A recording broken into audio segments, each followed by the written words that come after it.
ഏറ്റവും വലിയ എതിർപ്പ് ഒരുപക്ഷെ കോൺഗ്രസിൽ നല്ല എന്ന് പറയേണ്ടി വരും. അത് വരുന്നത് CPIയിൽ നിന്നടക്കമാണ്. മുകേഷിനെയും CPM-നെയും തള്ളുകയാണ് CPI ദേശീയ എക്സിക്യൂട്ടീവ് അംഗം കെ പ്രകാശ് ബാബു. മുകേഷിനെതിരായ ആരോപണങ്ങൾ രാഷ്ട്രീയ പ്രേരിതമാണെന്ന് കരുതാനാകില്ലെന്ന് കെ പ്രകാശ് ബാബു 24-നോട് പറഞ്ഞു. മുകേഷിനെതിരായ ആരോപണങ്ങൾ സർക്കാരിനും മുന്നണിക്കും അവമതിപ്പുണ്ടാക്കി.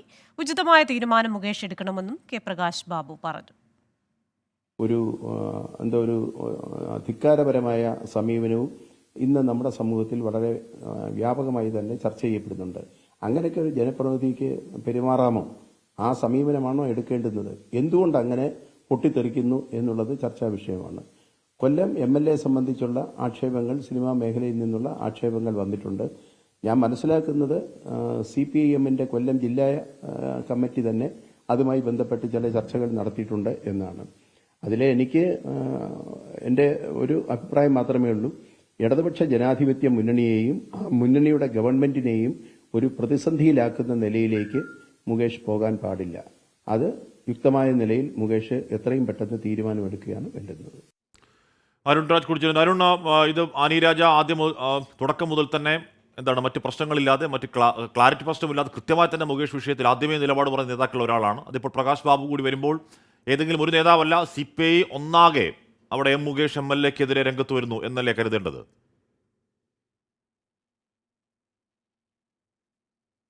തീർച്ചയായും ഹാഷ്മി, ക്രിസ്റ്റീന, എന്തായാലും നിലവിൽ മുകേഷിനെതിരെ കേസെടുത്ത സാഹചര്യത്തിൽ ഈ നിലപാടിന്, CPIയുടെ നിലപാടിന് കൂടുതൽ പ്രസക്തിയുണ്ട്. കാരണം CPI ഇക്കാര്യത്തിൽ പറയുന്നത് സർക്കാരിനെയും മുന്നണിയെയും പ്രതിസന്ധിയിലാക്കരുത്, ഉചിതമായ തീരുമാനം മുകേഷ് എടുക്കണമെന്ന് പറയുമ്പോൾ മുകേഷിന്റെ രാജി അനിവാര്യമാണെന്ന് CPI അടിവരയിട്ട് ഉറപ്പിക്കുകയാണ്. മുന്നണി യോഗത്തിന് ശേഷം ഇക്കാര്യത്തിൽ കൃത്യമായി ഇക്കാര്യം തങ്ങളുടെ നിലപാട് പറയും എന്നുള്ളതാണ് CPIയുടെ ദേശീയ എക്സിക്യൂട്ടീവ് അംഗം കെ പ്രകാശ് ബാബു വ്യക്തമാക്കുന്നത്. മറ്റൊന്ന്, ഇക്കാര്യത്തിൽ CPM-നുള്ള മെല്ലപ്പോക്ക്, അതിൽ CPIക്ക് വലിയ അതൃപ്തി തന്നെയുണ്ട്. കാരണം ഇത്രയധികം പ്രതിസന്ധി എന്തിനാണ് ഒരു മുന്നണി സംവിധാനത്തിനും സർക്കാരിനും ഉണ്ടാക്കുന്നത് എന്ന ചോദ്യം കൂടി CPIക്കുള്ളിൽ നിന്ന് ഉയരുന്നുണ്ട്. കാരണം എന്തിന് മുകേഷിനെ സംരക്ഷിക്കണം? ഒരാരോപണമല്ല, 3 പേരാണ് ആരോപണം ഉന്നയിച്ചത്. ഈ ആരോപണം ഇവിടെ നിൽക്കുമോ എന്ന് പോലും അറിയില്ല. അതുകൊണ്ട് തന്നെ സ്വാഭാവികമായും ഇനിയും സംരക്ഷിച്ച് നിർത്തേണ്ട കാര്യമില്ല. ഇക്കാര്യത്തിൽ CPM-നുള്ളിൽ പോലും എതിർപ്പുണ്ട് എന്നുള്ളത് കഴിഞ്ഞ ദിവസം CPIM സംസ്ഥാന ജില്ലാ സെക്രട്ടേറിയറ്റിൽ നമുക്ക് വ്യക്തമായതാണ്. മുകേഷ് തന്നെ ആരും സംരക്ഷിക്കുന്നില്ലെന്ന പരാതി നേതൃത്വത്തെ അറിയിച്ചതുമാണ്. പക്ഷേ ഇതിൽ CPI കൂടി ഈ എതിർ സ്ഥാനത്തേക്ക് വരുമ്പോൾ ഇനി എങ്ങനെയാണ് ഈ CPM-ന് ഇക്കാര്യത്തിൽ വിശദീകരണം നടത്തുക എന്നുള്ളതാണ് ഏറെ പ്രധാനപ്പെട്ട കാര്യം. ഹാഷ്മി, ഇതിൽ മറ്റൊരു പ്രധാനപ്പെട്ട വസ്തുത കൂടിയുണ്ട്. ഞാൻ ഇന്നലെ CPM-ന്റെ സംസ്ഥാന സെക്രട്ടേറിയറ്റ് മെമ്പറായ ഒരു നേതാവിനോട് സംസാരിച്ചിരുന്നു. കൊല്ലം ജില്ലയിൽ നിന്നുള്ള ഒരു നേതാവാണ്. അദ്ദേഹത്തോട് സംസാരിച്ചപ്പോൾ അദ്ദേഹം പറഞ്ഞ വാചകം ഇങ്ങനെയാണ്: കോൺഗ്രസിലെ 2 അല്ല 3 MLA-മാർക്കെതിരെയാണ് ലൈംഗിക ആരോപണങ്ങൾ അടക്കം നിലനിൽക്കുന്നത്.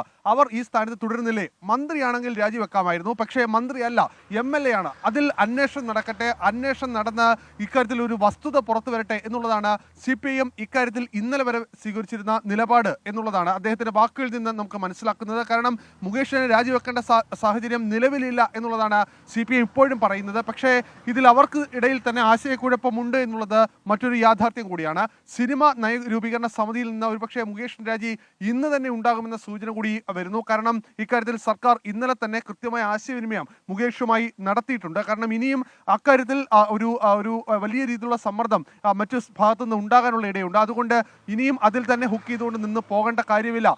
സിനിമാ നയരൂപീകരണ സമിതിയിൽ നിന്ന് ആദ്യം രാജിവെക്കട്ടെ എന്നുള്ളതാണ് സർക്കാർ എടുത്തിരിക്കുന്ന നിലപാട്. അതുമായി ബന്ധപ്പെട്ട മുകേഷിനെ ഇക്കാര്യങ്ങൾ അറിയിച്ചിരിക്കുന്നു എന്നുള്ള വിവരം കൂടി പുറത്തേക്ക് വരുന്നു. ഹാഷ്മി. ശരി, അരുൺ രാജാണ് കൊല്ലത്ത് നിന്ന് വിശദാംശങ്ങൾ നൽകി.